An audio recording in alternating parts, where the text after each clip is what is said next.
Halo teman-teman peternak sapi. Selamat datang kembali di saluran kami yang selalu membahas topik-topik penting seputar dunia peternakan. Pada kesempatan kali ini, kita akan menyelami topik yang sangat vital bagi keberlanjutan peternakan sapi kita, yaitu sapi bunting selama 10 bulan. Mari kita jelajahi bersama-sama gejala, perubahan fisik, serta langkah-langkah penting yang harus kita ambil untuk memastikan kehamilan sapi berlangsung dengan optimal. Gejala kebuntingan pada sapi dapat dikenali dari beberapa aspek. Pertama-tama, perhatikan kenaikan berat badan yang signifikan pada sapi yang bunting. Peningkatan ini adalah indikasi bahwa janin sedang berkembang dengan baik. Oleh karena itu, pemantauan teratur terhadap berat badan sapi menjadi sangat penting agar kita bisa memberikan perhatian lebih jika ada perubahan yang tidak wajar.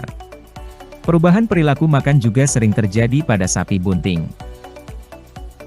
Beberapa mungkin menunjukkan peningkatan nafsu makan, sementara yang lain mungkin menjadi lebih pemilih dalam memilih jenis makanan. Observasi terhadap pola makan sapi dapat memberikan petunjuk penting tentang kesehatan mereka dan janin yang dikandung.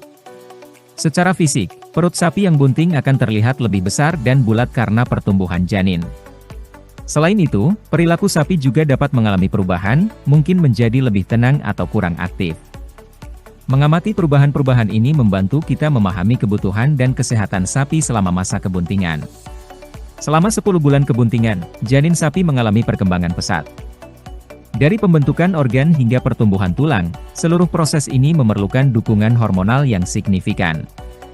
Hormon seperti progesteron dan estrogen memainkan peran kunci dalam mendukung pertumbuhan dan perkembangan janin.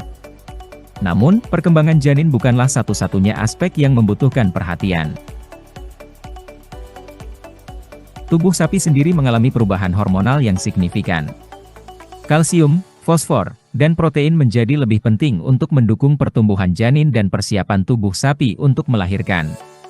Plasenta, yang berkembang selama kehamilan, menjadi penyedia nutrisi dan oksigen yang kritis bagi janin.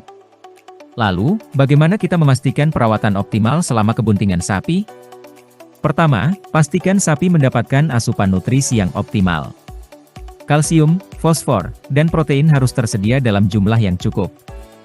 Pemberian suplemen vitamin dan mineral dapat diberikan sesuai dengan kebutuhan individu sapi. Pemeriksaan kesehatan rutin oleh dokter hewan adalah langkah yang tidak boleh diabaikan. Ini mencakup pemantauan pertumbuhan janin, kondisi plasenta, dan kesehatan umum sapi. Vaksinasi yang tepat juga perlu diberikan untuk melindungi sapi dan janin dari penyakit yang dapat membahayakan. Terkadang, memisahkan sapi bunting dari kelompok yang lebih besar dapat membantu mengurangi stres dan risiko cedera. Kandang tempat sapi bunting tinggal harus dirancang untuk memastikan kesehatan dan kenyamanan mereka. Pemantauan kondisi kebersihan dan ventilasi kandang sangat penting. Mengapa pemeliharaan yang optimal begitu penting? Selain memastikan kesehatan janin dan sapi, perawatan yang baik selama kebuntingan juga berdampak pada produksi susu yang berkualitas. Sapi yang mendapatkan perawatan yang baik selama kehamilan cenderung menghasilkan susu yang lebih baik dan lebih banyak setelah melahirkan. Kebuntingan 10 bulan adalah persiapan untuk persalinan. Pemeliharaan yang baik membantu memastikan proses kelahiran yang lancar dan meminimalkan risiko komplikasi.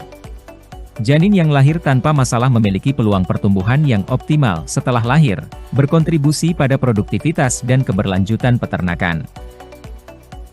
Bagaimana kita bisa menerapkan perawatan yang optimal?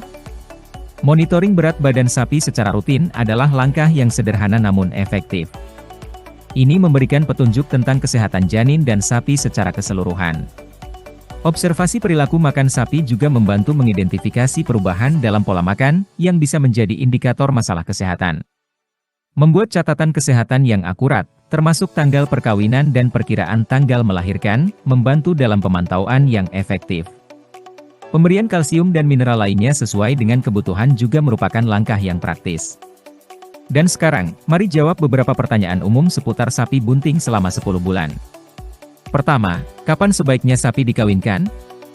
Sapi dapat dikawinkan pada usia sekitar 15-18 bulan, tetapi pastikan kondisi tubuh dan nutrisi optimal. Bagaimana cara mengetahui jika sapi hamil? Pemeriksaan ultrasonografi oleh dokter hewan adalah metode umum untuk memastikan kehamilan sapi. Apakah semua sapi mengalami perubahan perilaku makan saat bunting? Tidak semua sapi akan menunjukkan perubahan perilaku makan yang sama. Beberapa mungkin meningkatkan nafsu makan, sementara yang lain tidak mengalami perubahan signifikan. Haruskah sapi bunting diberikan makanan tambahan? Iya, pemberian makanan tambahan dengan kandungan nutrisi yang optimal sangat penting untuk mendukung kebutuhan tubuh sapi yang sedang bunting. Untuk menutup pembahasan kita, merawat sapi bunting selama 10 bulan adalah tanggung jawab penting sebagai peternak. Pemahaman yang baik tentang gejala, perubahan dalam tubuh sapi, dan langkah-langkah perawatan yang optimal sangat krusial untuk memastikan kesehatan sapi dan janin.